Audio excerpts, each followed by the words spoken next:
Assalamualaikum warahmatullahi wabarakatuh. Di sini kami dari kelompok 4 yang beranggotakan 4 orang. Yang pertama ada Anissa Reswari, yang kedua ada Aziza Aulia Rahma, yang ketiga ada Cantika Ayu Terwandari, dan yang keempat ada Andri Romario Abdinego. Di sini kami akan mempresentasikan dengan judul Risiko, Evenement, dan ganti rugi dalam asuransi. Bagian pertama, risiko. Apa definisi dari risiko? Secara sederhana, definisi risiko yakni suatu kondisi yang belum pasti, tetapi mengandung unsur bahaya sebagai konsekuensi atau akibat dari sesuatu. Sekali lagi, sesuatu ini adalah usaha, bisnis, aktivitas, maupun keputusan yang kamu ambil. Pengertian tersebut selaras dengan KBBI, di mana resiko diartikan sebagai semua kemungkinan terjadinya suatu peristiwa yang bisa membuat perusahaan merugi. Meski masih berupa ketidakpastian, hendaknya kamu mempersiapkan diri serta mempertimbangkan segala kemungkinannya sebelum benar-benar mengambil keputusan. Risiko mempunyai dua unsur, yaitu ketidakpastian dan kerugian. Oleh karena itu, apapun yang dapat menyebabkan kerugian disebut sebagai risiko. Jenis-jenis resiko dan contohnya. Yang pertama ada pure risk atau resiko murni. Resiko murni ini bersifat pasti, artinya saat resiko terjadi, maka kamu akan mengalami kerugian. Begitu juga sebaliknya. Jika resiko murni tidak terjadi, maka kamu akan memperoleh keuntungan. Misalnya kebakaran, banjir, perampokan, gempa bumi, tanah longsor, gunung meletus, kecelakaan, dan lain-lain. Jika tidak terjadi, kamu tentu bisa tinggal dengan nyaman, bukan?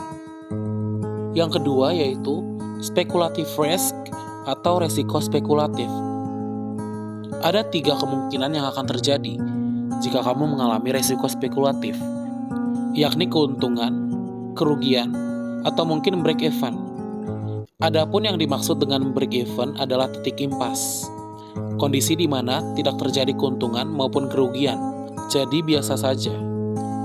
Contoh paling nyata dari resiko spekulatif ialah undian berhadiah, bursa efek, resiko kurs, dan lain-lain. Yang ketiga, particular risk atau resiko khusus. Resiko khusus bersumber dari kegiatan individu, sehingga dampaknya masih bisa diperkirakan atau diantisipasi di awal karena bersifat lokal. Misalnya, ledakan turbin, kecelakaan kapal, atau mungkin tabrakan.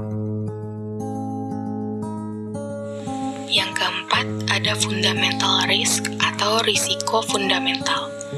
Risiko fundamental berasal dari lingkungan sekitar atau alam yang bisa menimbulkan dampak cukup besar karena manusia tidak mampu mengendalikannya.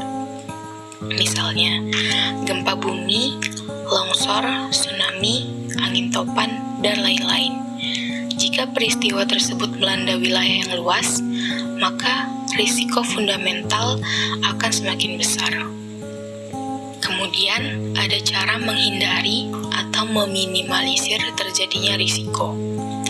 Yang pertama, identifikasi risiko.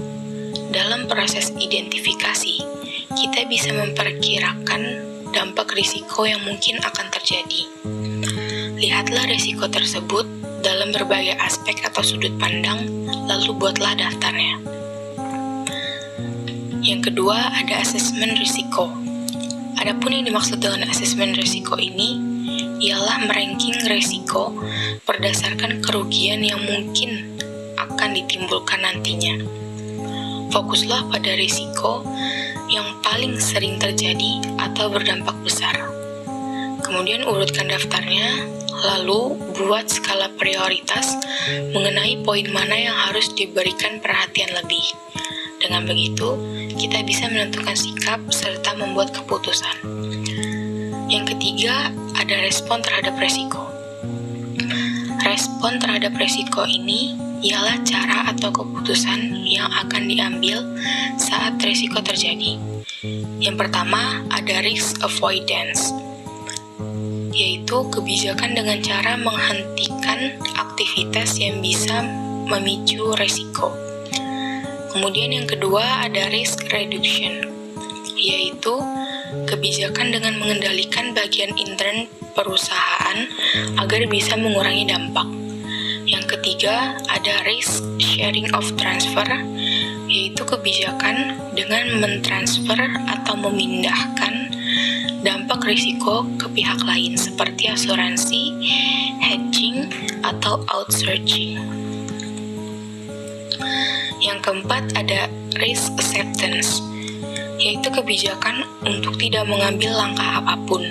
Dengan kata lain, kita menerima begitu saja apapun dampak risiko yang akan terjadi. Yang kelima ada Create a Risk Management Plan, yaitu artinya membuat planning untuk mengatasi masalah masing-masing kategori risiko. Kemudian yang keempat ada evaluasi plus review. Meskipun sudah menyusun perencanaan terstruktur, tetapi ada hal-hal yang mempengaruhi pelaksanaannya. Mungkin hal tersebut tidak diprediksikan sebelumnya, sehingga mau tak mau planning harus diubah. Sebelum terlambat, sebaiknya kita mengevaluasi atau mereview secara berkala.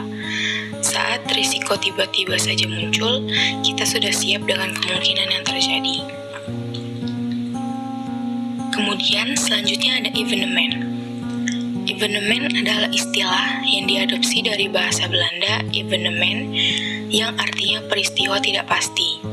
Bahasa Inggrisnya fortuitous event. Evenement atau peristiwa tidak pasti adalah peristiwa terhadap mana asuransi diadakan. Tidak dapat dipastikan terjadi dan tidak diharapkan akan terjadi.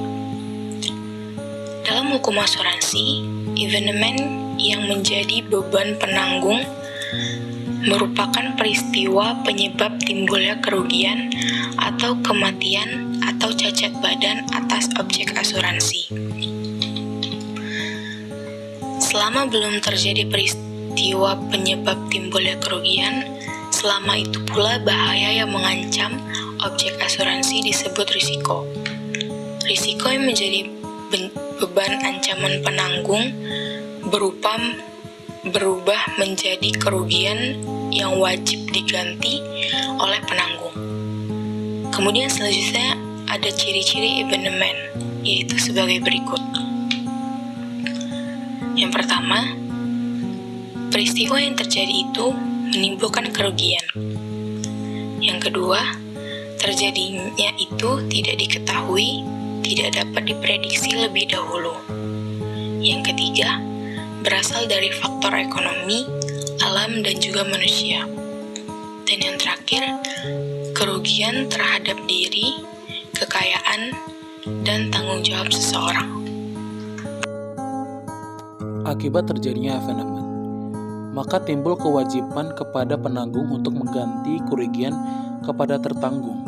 Kerugian yang harus digantikan oleh penanggung itu adalah kerugian yang benar-benar diderita langsung oleh tertanggung mengenai kecelakaan kendaraan bermotor. Bagian ketiga, ganti kerugian.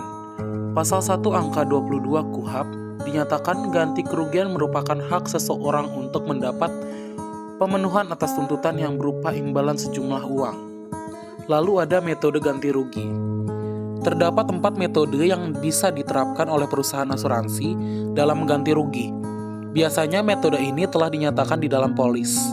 Metode tersebut antara lain, yang pertama pembayaran tunai. Dalam pemberian kompensasi, metode inilah yang biasanya paling umum digunakan.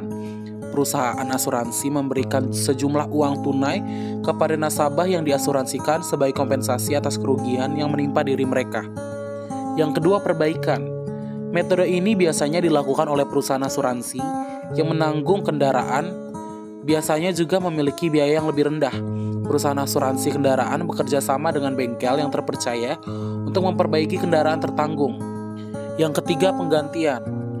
Menyelesaikan klaim dengan penggantian juga dilakukan oleh perusahaan asuransi. Misalnya saja perusahaan asuransi yang mengganti. Yang keempat, pemulihan. Metode pemulihan biasanya digunakan dalam kasus properti, jadi tertanggung biasanya berbentuk bangunan atau mesin. Dalam metode pemulihan ini, perusahaan asuransi melakukan perbaikan atau membangun properti atau mesin yang rusak karena adanya musibah. Berikut ini adalah tahapan untuk mengajukan klaim kerugian. Yang pertama, terjadi peristiwa yang menimbulkan kerugian finansial. Jika sobat memiliki asuransi, sobat dapat mengajukan klaim dari peristiwa yang menimbulkan kerugian finansial untuk mendapatkan ganti rugi atau manfaat yang dijamin dalam polis asuransi. Yang kedua, lapor ke perusahaan asuransi. Penyampaian laporan dapat dilakukan melalui aplikasi atau menghubungi kontak senter resmi perusahaan asuransi. Di antaranya, SMS, email, atau telepon. Perusahaan asuransi akan meminta kelengkapan data berupa pernyataan tertulis dan dokumen yang dipersyaratkan seperti polis asuransi, rincian kerugian, foto, dan bukti pendukung lainnya. Yang ketiga, penilaian klaim oleh perusahaan asuransi. Perusahaan asuransi akan melakukan penilaian dan survei atas klaim yang dilakukan. Jika klaim disetujui, maka tertanggung akan menerima pergantian atas klaim dengan nilai kerugian sesuai perjanjian atau polis. Namun klaim juga dapat ditolak oleh perusahaan jika tidak memenuhi syarat dan ketentuan yang berlaku.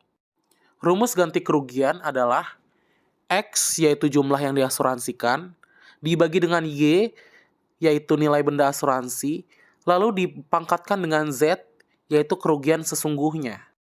Subrogasi merupakan penggantian hak-hak atau piutang kreditur lama oleh pihak ketiga atau kreditur baru yang telah membayar, sehingga dapat disimpulkan bahwa subrogasi terjadi karena adanya pembayaran yang dilakukan oleh pihak ketiga kepada kreditur sebelumnya. Hak subrogasi secara mutlak bisa diminta oleh pihak asuransi apabila kerugian yang terjadi disebabkan oleh tindakan kelalaian pihak ketiga. Contoh, produk asuransi kendaraan, Pak Ridwan mengasuransikan mobilnya di perusahaan asuransi ABCD. Penerapan subrogasi. Kasus umum yang berkaitan dengan subrogasi biasanya perusahaan asuransi secara langsung membayar klaim kliennya untuk suatu kerugian, kemudian meminta penggantian dari pihak lain. Klien yang diasuransikan menerima pembayaran dengan segera oleh perusahaan asuransinya. Kemudian, perusahaan asuransi dapat mengajukan klaim subrogasi terhadap pihak yang bersalah atas kerugian tersebut. Polis asuransi lazimnya memberikan hak kepada perusahaan asuransi setelah kerugian dibayarkan pada klaim untuk meminta ganti rugi dari pihak ketiga jika pihak tersebut menyebabkan kerugian. Hak subrogasi secara mutlak bisa diminta oleh pihak asuransi apabila kerugian yang terjadi disebabkan oleh tindakan kelalaian pihak ketiga. Namun tidak semua hak subrogasi bisa dilakukan karena perusahaan asuransi memiliki pertimbangan tersendiri untuk menggunakan hak subrogasinya atau tidak. Pokok pertanggungjawaban. Yang pertama, dalam klaim yang dianggap sebagai kerugian total, tertanggung akan menerima ganti rugi penuh. Kedua, apabila terdapat sisa barang atau salvage, maka sisa barang itu akan menjadi pemilik penanggung setelah klaim atas kerugian tersebut dibayar. Sisa barang yang mempunyai nilai ekonomis bisa dijual dan merupakan klaim recovery, yang juga merupakan salah satu hak subrogasi. Oleh karena prinsip subrogasi ini berfungsi untuk mendukung agar indemnitas tidak dilanggar, maka seorang penanggung tidak akan menikmati recovery lebih besar daripada nilai kerugian yang telah dibayarkan atau diselesaikan oleh pihak penanggung kepada tertanggung sehubungan dengan kerugian tersebut. Syarat terjadinya subrogasi, hukum asuransi diantaranya, yaitu tertanggung mempunyai hak terhadap penanggung dan pihak ketiga dan adanya hak tersebut karena kerugian sebagai akibat perbuatan pihak ketiga. kita telah sampai di bagian akhir presentasi. Selama presentasi, kami telah membahas resiko, evenement, dan ganti kerugian. Jika ada salah kata, kami mohon maaf. Sekian dan terima kasih. Kami pamit undur diri.